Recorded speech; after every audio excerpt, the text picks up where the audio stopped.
go back to the Portland company. And therefore, what has happened with this particular court order, Machakos County government had not been served.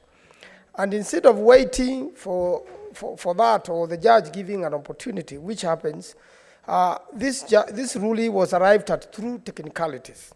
And I also believe that some people were waiting for this. And as soon as that happened, people were very quick, you know, and agencies were very quick to run and evict. Instead of waiting for their cries and or giving reasonable time for these people to appeal, and then failure of appeal, then the matter would have been different. But that notwithstanding, there is something called an adverse possession of land. And that's why the Constitution says, and also the Fair Administration Act, says that you cannot no longer now, under the new Constitution, determine and conclude a matter fully on technicalities. You must hear all the parties. And in this case, all the parties have not been heard. And even the issue of adverse possession, of which these people have been here for over 12 years, has not been heard and determined. And therefore, whatever has happened is vitiated by politicians. That is very true. Statements have been made by different politicians regarding this particular land. There are quite a number of highly connected people involved. And the idea is not to give this land back to Portland or give it for any other purpose allocated, which is a work of the Land Commission. The idea is to grab this land and take it for their personal interests, having taken it away from others. And even if this was to be for industry, even if it was to be for the housing project, these people had already done housing. I'm aware that Portland have a debt with the KCB. Even if it was for a debt with the KCB, there should have been notice of 90 days. And upon giving notice of 90 days, people would have negotiated. Say, fine, if the land doesn't belong to us, can we then raise money and pay KCB so that now we can know what to do for the land? Or can we then pay for the land so that we can be able to occupy it? And for the information of this house, there are many other thousands of acres of land in that area, which are going to be mined and are going to be left vacant.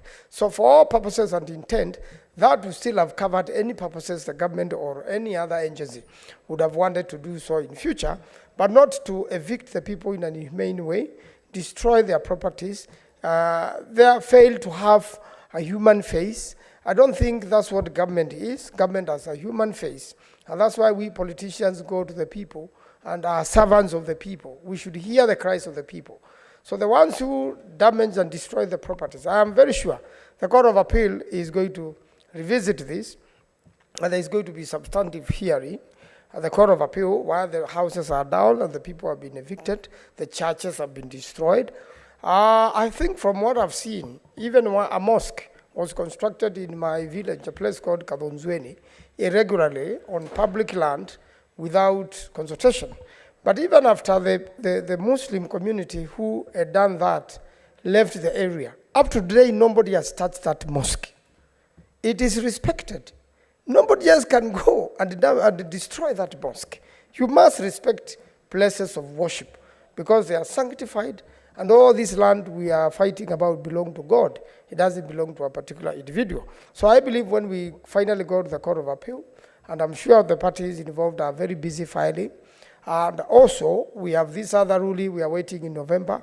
I hope it is also not going to be ruled on technicalities, and I'm sure the judicial officer dealing with it has seen the outcome of a court decision, barely on technicalities, looking machinized, looking not usual.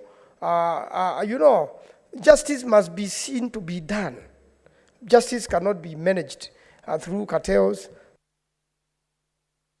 Time up, Senator Karungo Thangwa.